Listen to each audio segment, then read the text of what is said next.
Oggi lasagne alla norma. Iniziamo? Tagliamo 4 melanzane, belle grandi, a cubettini. Le infarino con farina di semola perché secondo me assorbono meno olio. E andiamo in frittura. In abbondante olio di semi di arachide in questo caso o di girasole.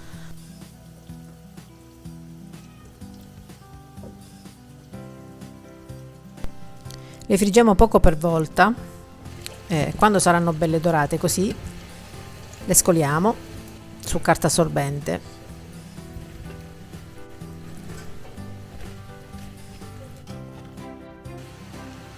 Continuiamo così fino a friggerle tutte. Intanto ho preparato un sugo di pomodoro con olio, basilico e aglio. Ho scaldato la pasta, che sarebbe quella per le lasagne ricce, che adesso vi faccio vedere, e faccio gli strati. Io l'ho fatta in quantitativi industriali come mio solito, perché avevo ospiti e ne ho approfittato, ma potete farla anche più piccola naturalmente. E metto sulla base il pomodoro, il sugo caldo, besciamella, un filo d'olio e la pasta scaldata al dente, che sarebbe questa riccia con i bordi ricci, una lasagna riccia di semola, ma potete usare anche qualsiasi altro tipo di pasta. Le melanzane fritte, abbondanti naturalmente. Essendo l'ingrediente principe di questa pasta, ci devono essere mozzarella e provola affumicata. Preferisco mischiarla perché la affumicatura gli dà un gusto in più. Di nuovo sugo,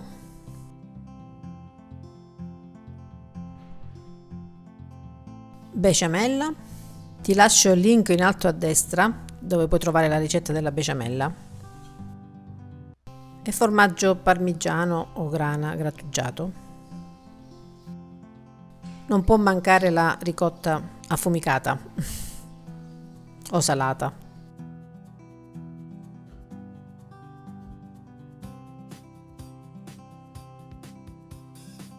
E continuiamo con gli strati finché arriviamo al bordo.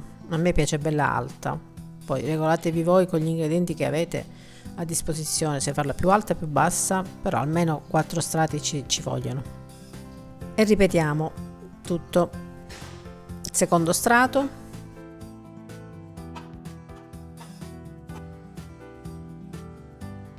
un po' di basilico ci sta, dà un tocco di freschezza.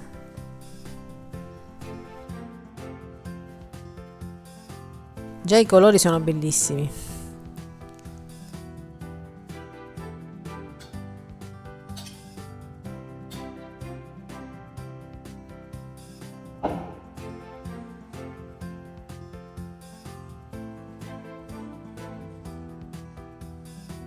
Terzo strato. Quando scaldate la pasta, naturalmente va scolata molto al dente, va condita con poco olio in modo che non si attacchi una con l'altra.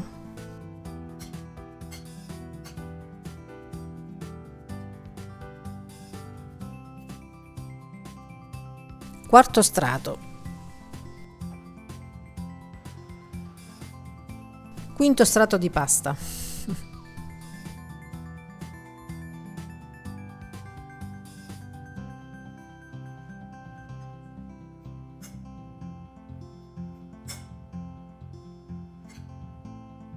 Questi quantitativi bastano per 15-18 persone circa. La pasta era in tutto 700 grammi.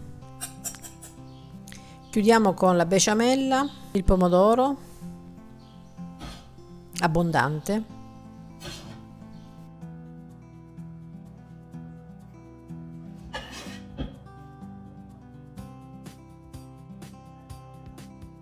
il formaggio,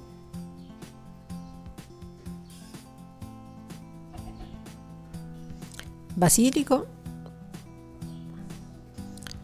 e ricotta salata a chiudere.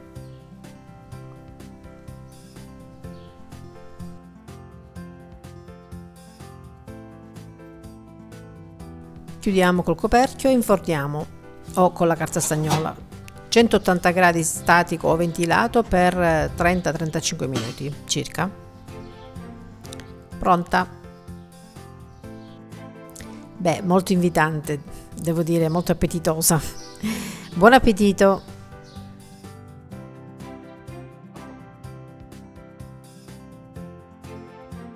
Grazie per la visione come sempre e se ti piace iscriviti al canale. Grazie. Ciao ciao, alla prossima!